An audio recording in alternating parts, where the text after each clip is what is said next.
come with me right now. I guarantee you, your life, it's about to be impacted like you've never known it before. If your confidence is derived from some material gains or position or influence or access you have, then you are to be pitied. You are to be pitied. If your confidence and the attitude you have not to return people's call because they are not valuable, they are not important to you, have no regard and respect for people. You used to return people's call before, but now you are too busy and you are too important that you choose whose call you should return and all that. It's fine, it's okay. But if it's all based on the change of your circumstances, remember, time changes. Hear me. But God said, let him that boast, boast of this one thing, that he knows I the Lord and understands me, who execute judgment, righteousness and justice on earth. And these are the things I the Lord delight in. Your confidence is in position and in material gains and some favor you have to be pitied among all men. But your confidence is in him. There's another game altogether. Come with me to 1 Thessalonians 5:24. Faithful is he that calleth you, who also will do it. Faithful. Faithful is one of his track records. It is his name. He's faithful. The Bible says even when we are unfaithful, he remains faithful. That's it. You and I can fail, but God cannot fail. For he that keepeth Israel shall neither slumber nor sleep. Faithful. Faithful. Hebrews 11:17 and 19. By faith Abraham, when he was tried, offered up Isaac. And he that had received the promises offered up his only begotten son, of whom it was said, that in Isaac shall thy seed be called, accounting that God was able to raise him up, even Again, from the dead. Underline the word what? Was able to raise him up. God was able to raise him up. God was able. God was able. God was able. Is your God able? That is the game changer. Until you know that your God is able, every wind of doctrine will blow you. Anything can move you from where you belong. You can be here tomorrow and tomorrow you can be here today and find yourself tomorrow. People change church. People can leave a good church like this church and go somewhere they don't even know where the pastor came from. They don't know of which of the tribe of Israel he came from. And they'll go there because you don't know what your God is capable of.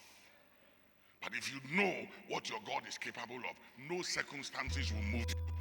No situation, no trial, no temptation can move you. You stand in the midst of the storm because you know your God is able. That was what pushed Abraham to the point of sacrificing his own son, because he said, I believe in him that has promised that he's capable of raising the dead. He can raise this boy from the dead. He's able. What is your faith based on? Hebrews chapter 7 verse 25. Wherefore he is able also to save them to the uttermost. He's what? Able. He's what? Able. Until you get it, until you understand that he's able, you are limited. You are limited.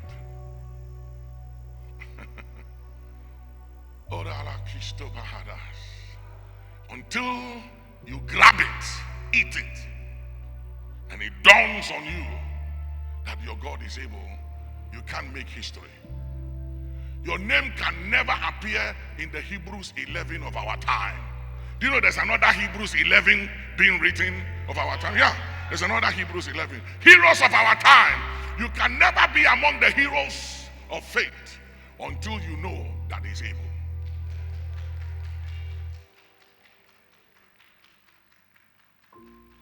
No matter what confronts you, you can stand in the face of it and not be afraid. David said, though the earth be removed and the mountains be moved, I will not be moved. And I look at him and say, you, if the earth is removed from under your feet, where will you be standing? He didn't consider that. He said, it doesn't matter what happens to the earth I'm standing on. Nothing moves me. Then the other day, Paul said, nothing moves me anymore. Nothing. And he said, henceforth, let no man trouble me, for I bear the mark of Christ in my body. Then the other day I heard David saying this. He said, I have been old, young, and now I'm old. And he used a word, strong word. Never have I seen the righteous forsaken, nor his seed begging for bread. That's a whole nother level. That he had the audacity to say, I have been young. Somebody asked me the other day, Papa, how do you deal with betrayals? And I say, if you live long a little, you'll know how to deal with it.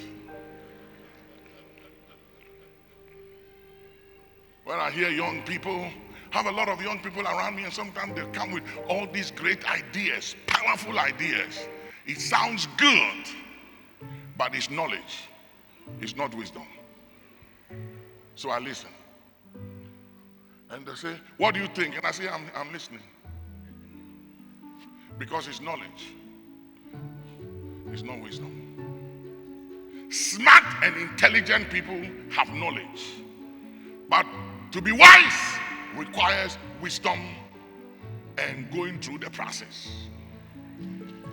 Until you've been through the process and you have wisdom, you are not wise.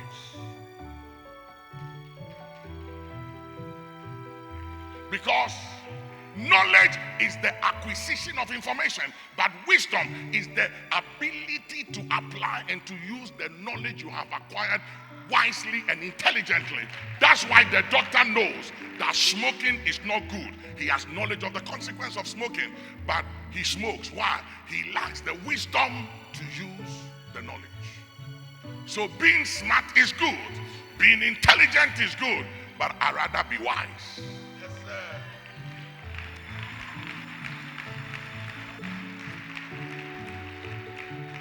Because you see, being smart can show you how you can maneuver and use this microphone without being caught.